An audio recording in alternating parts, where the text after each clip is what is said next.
300 লোক বরযাত্রী নিয়ে বিয়ে করতে যান সমস্ত সঞ্চয় ব্যয় করে। ঋণগ্রস্ত হয়ে 1000 লোককে বৌভাতে নিমন্ত্রণ করে ভরপেট মাংস পোলাও খাওয়ান। আর বাচ্চা হওয়ার সময় বউয়ের জন্য এক ব্যাগ রক্ত জোগাড় করতে পারেন না। কাদের খাওয়ান আপনারা? লক্ষ লক্ষ টাকা ব্যয় করে বিয়ের অনুষ্ঠান না করে ওই টাকা ব্যাংকে রেখে দিন। বাচ্চা হওয়ার সময় কাজে লাগবে, আপনার সন্তানের পড়াশোনা করতে কাজে লাগবে।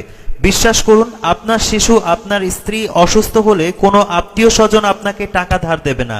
এমনকি যাদের বিয়েতে নিমন্ত্রণ করবেন তারা একবার হসপিটালে এসে খোঁজও নেবে না আপনার বাচ্চা কেমন আছে। বিশ্বাস করুন, আপনার সন্তানের স্কুল কলেজ কোচিংয়ে যখন মোটা অর্থ প্রয়োজন হবে তখন কেউ আপনাকে সাহায্য করবে না। আপনার পিতামাতা অসুস্থ হলে হসপিটালে নিয়ে যাওয়ার জন্য যাদের খুঁজে পান না, তো সেই পিতামাতার 40 অনুষ্ঠানে লক্ষ লক্ষ টাকা খরচ করে কাদের খাওয়াবেন? পিতামাতার 40 অনুষ্ঠানে যে লক্ষ লক্ষ টাকা ব্যয় করার ইচ্ছা আছে আপনার, এখন বরং সেই টাকাটা ব্যয় করে পিতামাতাকে খাওয়ান, তাদের চিকিৎসা করান। সেই টাকা ব্যয় করে পিতামাতাকে ঘুরতে নিয়ে যান। সেই টাকা ব্যয় করে পিতামাতার অপূর্ণ ইচ্ছা পূর্ণ করুন। সেই টাকাটা ব্যয় করে পিতামাতার যত্ন নিন। 300 লোক বরযাত্রী নিয়ে বিয়ে করতে যান সমস্ত সঞ্চয় ব্যয় করে। ঋণগ্রস্ত হয়ে 1000 লোককে বৌভাতে নিমন্ত্রণ করে ভরপেট মাংস পোলাও খাওয়ান।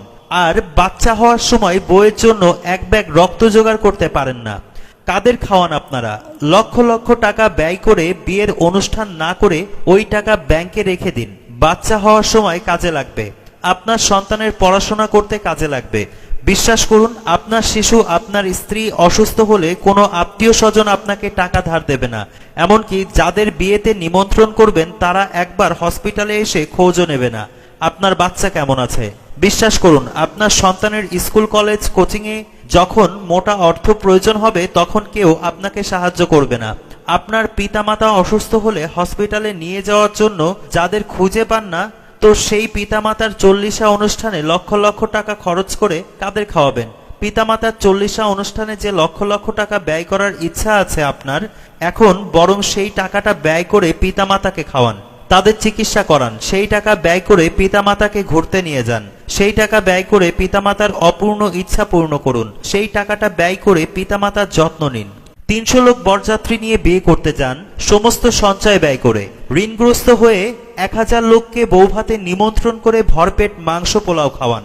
আর বাচ্চা হওয়ার সময় বউয়ের জন্য এক ব্যাগ রক্ত জোগাড় করতে পারেন না। কাদের খাওয়ান আপনারা?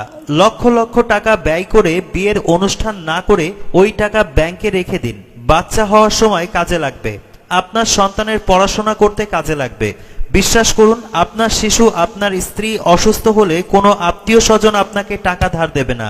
এমনকি যাদের বিয়েতে নিমন্ত্রণ করবেন তারা একবার হসপিটালে এসে খোঁজও নেবে না আপনার বাচ্চা কেমন আছে। বিশ্বাস করুন, আপনার সন্তানের স্কুল কলেজ কোচিংয়ে যখন মোটা অর্থ প্রয়োজন হবে তখন কেউ আপনাকে সাহায্য করবে না।